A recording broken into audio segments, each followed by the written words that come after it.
यीशु मसीह ने एक दिन कहा था कि नीनवे के लोग उठकर इस पीढ़ी को दोषी ठहराएंगे, क्योंकि उन्होंने योना की बात मानकर मन फिराया। अब सोचो भाई, नीनवे कैसा शहर था। बहुत बड़ा नगर, चारों तरफ पाप, अत्याचार, खून खराबा, गरीबों पर जुल्म, शराब और गंदगी से भरा जीवन। योना नबी को परमेश्वर ने भेजा और उसने चेतावनी दी कि 40 दिन में नीनवे उलट दिया जाएगा। यह सुनकर वहां के राजा से लेकर छोटे से छोटे आदमी तक सब रोए, उपवास किया, बोरे ओढ़े और अपने पापों को मानकर परमेश्वर से दया मांगी। और क्या हुआ? परमेश्वर ने दया दिखाई और नगर बच गया। अब यह बात सिर्फ कहानी नहीं है, यह सच्चाई है कि जब इंसान पाप छोड़कर सच्चे दिल से परमेश्वर की ओर लौटता है, तो उसका न्याय दया में बदल जाता है। लेकिन अगर न मानो, तो न्याय तय है। भाई बहनों, आज हमारी दुनिया भी उसी नीनवे जैसी बन गई है।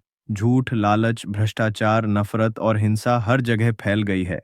परमेश्वर चुप है तो इसका मतलब यह मत समझो कि वह देख नहीं रहा। उसका धैर्य हमें मन फिराने का मौका दे रहा है।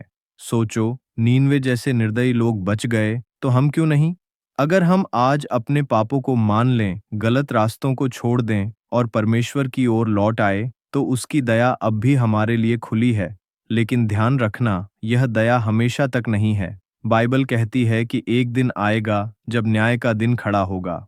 प्रकाशित वाक्य में लिखा है कि धरती पर भयानक विपत्तियां आएंगी, समुद्र का पानी खून बन जाएगा, सूरज की गर्मी लोगों को जला डालेगी, अंधकार छा जाएगा, टिड्डियों का झुंड निकलेगा जो लोगों को पीड़ा देगा, बड़े बड़े भूकंप होंगे और आग की नदियां बहेंगी।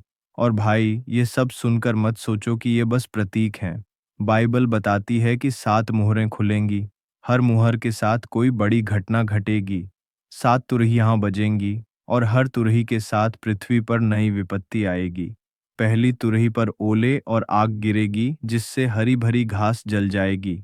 दूसरी तुरही पर एक बड़ा जलता हुआ पहाड़ समुद्र में गिरेगा और समुद्र का तीसरा हिस्सा खून बन जाएगा। तीसरी तुरही पर एक बड़ा तारा गिरेगा, जिससे नदियों और झरनों का पानी कड़वा हो जाएगा और लोग मर जाएंगे। चौथी तुरही पर सूरज, चांद और तारे का हिस्सा अंधकारमय हो जाएगा। पांचवीं तुरही पर गहराई से भयानक टिड्डियां निकलेंगी जो लोगों को डंक मारेंगी और दर्द देंगे, पर मार नहीं पाएंगी। छठी तुरही पर 4 दूत बांध से खुलेंगे और करोड़ों सेना निकलकर इंसानों को मार डालेगी।